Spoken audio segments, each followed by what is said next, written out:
మన్నాను కురిపించితివి. యెహోషువ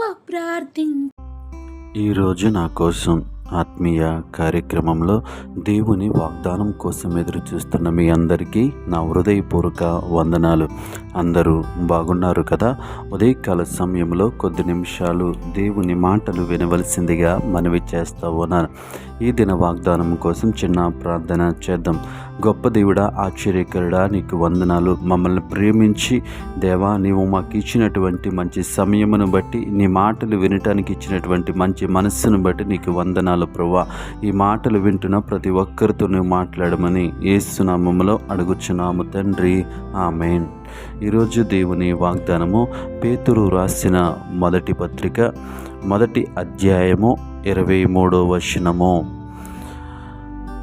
ఒకరినొకడు హృదయపూర్వకముగాను మిక్కటముగాను ప్రేమించుడి. ఈ వాక్య భాగాన్ని మనం గమనించినట్లయితే ప్రేమ గురించి మాట్లాడుతూ ఉన్నాడు. ప్రేమించుడి. ప్రేమ, ఎలాంటి ప్రేమను మనం కలిగి ఉండాలి అంటే, ఎలా మనం ప్రేమించాలి అంటే, ఒకడికొకడు హృదయపూర్వకముగాను ఎలా ప్రేమించాలి? హృదయపూర్వకముగా ప్రేమించాలి. ఈరోజు ఈ లోకంలో మనం జీవిస్తూ ఉన్నప్పుడు మనం చూస్తున్నటువంటి ప్రేమలు కొంత సమయానికి లేదా ఆకర్షణకు లేదా అవసరం తీరే వరకు రకరకాల ప్రేమలు మనం చూస్తూ ఉన్నాం. కానీ దేవుని వాక్యం సెలవిస్తూ ఉంది, ఎలాంటి ప్రేమను మనము కలిగి ఉండాలి అంటే హృదయపూర్వకముగా. మనం ఎలా ప్రేమించాలి అంటే మన హృదయం అంతటితో వారిని ప్రేమించేలా ఉండాలి. ఇది సాధ్యమా అంటే, దేవుని వాక్యం చేత ఎవరైతే నింపబడతారో, దేవుని మాటల చేత ఎవరైతే నింపబడతారో వాళ్ళు హృదయపూర్వకంగా ప్రేమించగలరు.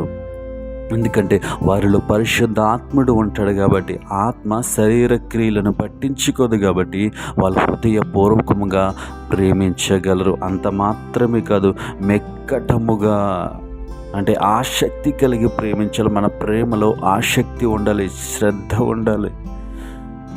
ఈ మాటలు వింటున్న నా ప్రియ సహోదరి సహోదరుడా, దేవుని వాక్యము సెలవిస్తూ ఉంది ఎలాంటి ప్రేమను మనం కలిగి ఉండాలంటే, ఈ లోకంలో ఉన్నటువంటి పనికి మాలిన ప్రేమలు కాదు కానీ, ఈ లోకంలో ఉన్నటువంటి అవసరాలు కొరకైనటువంటి ప్రేమ కాదు కానీ, ఈ లోకంలో ఉన్నటువంటి శరీరానికి సంబంధించిన ప్రేమ కాదు కానీ, ఎలాంటి ప్రేమ? హృదయపూర్వకంగా మనం ప్రేమించేవారుగా ఉండాలి. మెక్కటముగా అంటే ఈ మెక్కటమైన ప్రేమ, శ్రద్ధ కలిగినటువంటి ప్రేమ, ఆతురత కలిగినటువంటి ప్రేమను మనము ప్రేమించాలి. అలాంటి ప్రేమను మనం కలిగి ఉన్నప్పుడు మనము అనేక మందికి ఆశీర్వాదకరముగా ఉంటాం.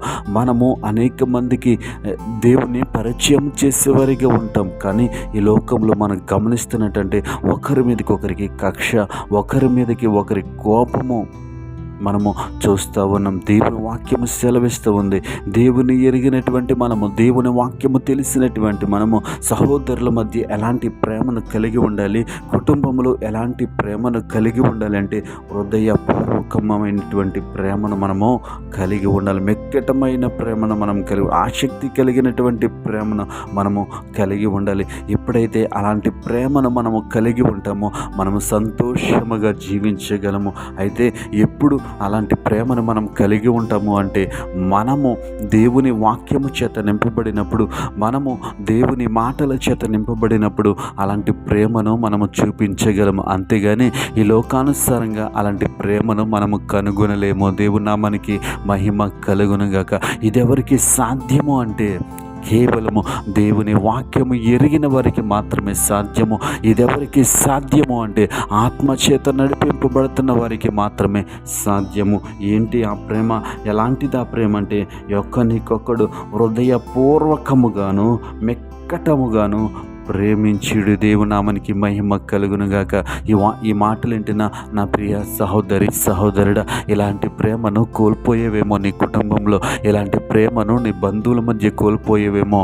ఈ మాటలను బట్టి ఈ మాటలను బట్టి ప్రేరేపింపబడి ఇలాంటి ప్రేమను మనం కలిగి ఉన్నప్పుడు ఈ లోకంలో మనం సంతోషముగా జీవించగలము. అంత మాత్రమే కాదు, దేవుని పోలినటువంటి ప్రేమను మనము చూపించగలము. అట్టి కృప దేవుడు మనకి అనుగ్రహించునుగాక. ఆమేన్. పరిశుద్ధ ప్రేమగల తండ్రి, గొప్ప దేవుడా, నీకు వందనాలు. అవును ప్రభా, ప్రేమ గురించి మాతో మాట్లాడడం. మేము ఎలాంటి ప్రేమ కలిగి ఉండాలంటే హృదయపూర్వకమైనటువంటి ప్రేమను మేము కలిగి ఉండాలి. మెక్కటమైనటువంటి ప్రేమను మేము కలిగి ఉండాలి. అవును తండ్రి, అలాంటి ప్రేమను మా కుటుంబాల్లో, మా సంఘాల్లో చూపించడానికి నీ కృప చూపించమని యేసు నామములో అడుగుచున్నాం తండ్రి. ఆమేన్.